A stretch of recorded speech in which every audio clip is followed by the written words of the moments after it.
ऋषि मुनियों ने चीज़ों का कोई दुरुपयोग ना कर पाए, इसलिए बहुत सी चीज़ें कोड में लिखी हैं। कुछ जो इस कलयुग के महाराज लोग हैं, उन्होंने उसको स्थूल में मान लिया। उन्होंने लिखा कोड में कि डी कोड करोगे, इसको तोड़ोगे, रहे तो खुल जाएगा, रहस्य विधि पता लग जाएगी। तो बात समझ में आ जाएगी, कोई दुरुपयोग नहीं करेगा।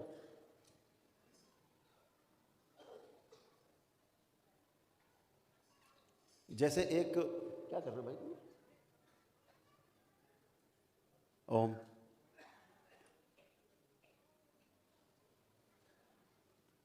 एक बार हमारे एक मित्र यहाँ थे, रजिस्ट्रार थे, तो उनके यहाँ एक मुल्ला जी बैठे हुए थे।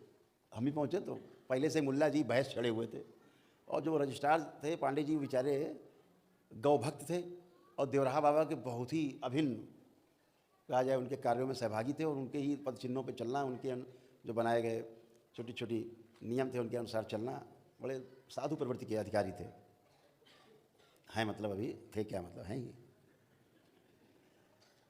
तो वो महाराज एक बैठे थे मौलाना जी, तो उन्होंने कहा कि तुम्हारे ग्रंथ में ये लिखा है, बहस चल रही थी। हमने पूछा भैया काहे इतना गरम गरम चल रहा है माहौल?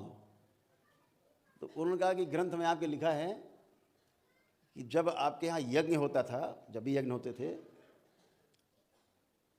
तो पहले मांस खाना पड़ता था, गौ मांस, और गौ मांस खा करके फिर जब वो गौ मांस खा लेता था, उसके बाद वो यज्ञ करने का अधिकारी होता था, ब्राह्मण। तो ब्राह्मण गौ मांस खाने के बाद ही तभी यज्ञ करते थे। हमने कहा यार बात तो तुम एकदम सही कह रहे हो मौलाना, तुम्हारी बात एकदम सही है। तुम्हें पता है वो कहाँ लिखा है ये श्लोक? बोले ये नहीं पता, लेकिन इतना पता है कैसे होता था।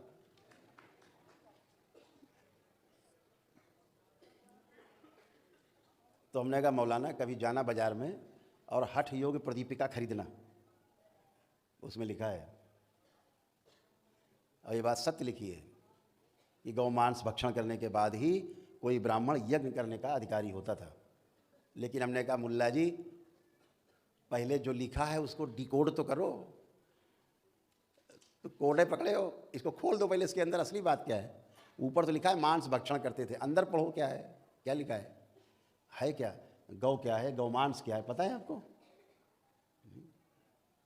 तो उसमें साफ साफ लिखा है कि जो ब्राह्मण ध्यान साधना के द्वारा समाधिस्थ हो सकते थे, समाधि में पहुंच सकते थे, समाधि अवस्था में,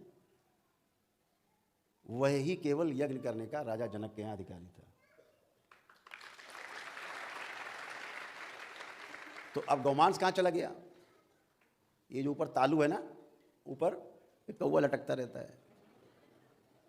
है, उसे बोलते हैं गौ, गौ गौ। और उससे जो रष्ट पकता है साधना के दौरान, उसको बोलते हैं गौमांस।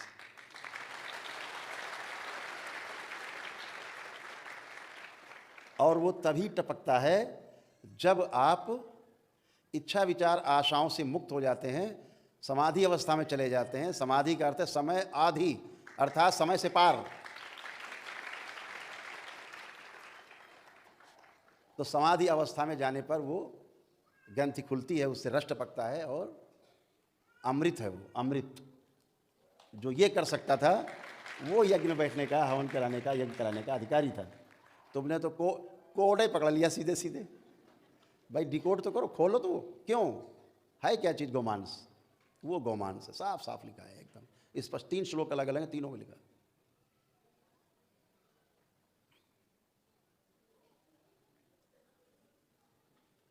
ऐसे ही एक नाम है राधा।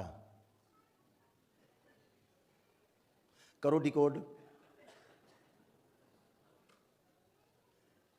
हमारे महापुरुषों ने रखा एक नाम राधा।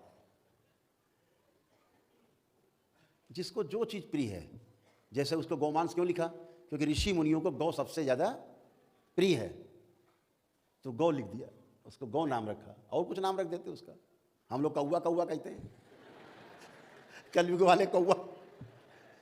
हमारे ऋषि मुनि कहते थे गौ, अब ये कौवे में आ गए। आप बताओ। तो जिसको जो प्रिय होता वही नाम, जैसे हमें भगवान श्री कृष्ण प्यारे हैं सपोज, तो परिवार में कोई बच्चा होता है तो कृष्ण के नाम पे ही कन्हैया कोई रख देता है, कोई श्री कृष्ण रख देता है, कोई किशन लाल रख देता है? जिसको जो नाम, कोई रणछोड़ दास लिख देता है, जिसको जो पसंद आया भगवान के नाम रख देता है। जैसे श्री कृष्ण को हम अपना आराध्य मानते हैं तो ट्रस्ट का नाम है हमारा श्री कृष्ण से शुरू होता है, श्री कृष्ण कृपा शनिदेव ट्रस्ट का है श्री कृष्ण। आराध्य हमारे तो श्री कृष्ण ही नाम रखा हमने।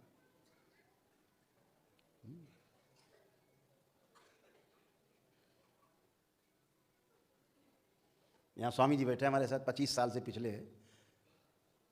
छोड़ के वृंदावन गोकुल छोड़ के यहाँ आ गए हमारे पास, 25 साल से साथ ही हमारे। नंगे ही पैर रहते थे। और वहाँ जो शनि मंदिर है कोकिला धाम में, उसके ये महंत थे। लाखों रुपया चढ़ावा महीने में आता था, सब लात मार के चले आए, सब नंगे पैर यहीं आ गए। तब से गए ही नहीं, कहाँ जाएं। आनंद में रहने वाले व्यक्ति हर जगह आनंद में है। पिछले 25-26 साल तो हो गए स्वामी जी बैठे, फिर नहीं गए दोबारा, ये बैठे स्वामी।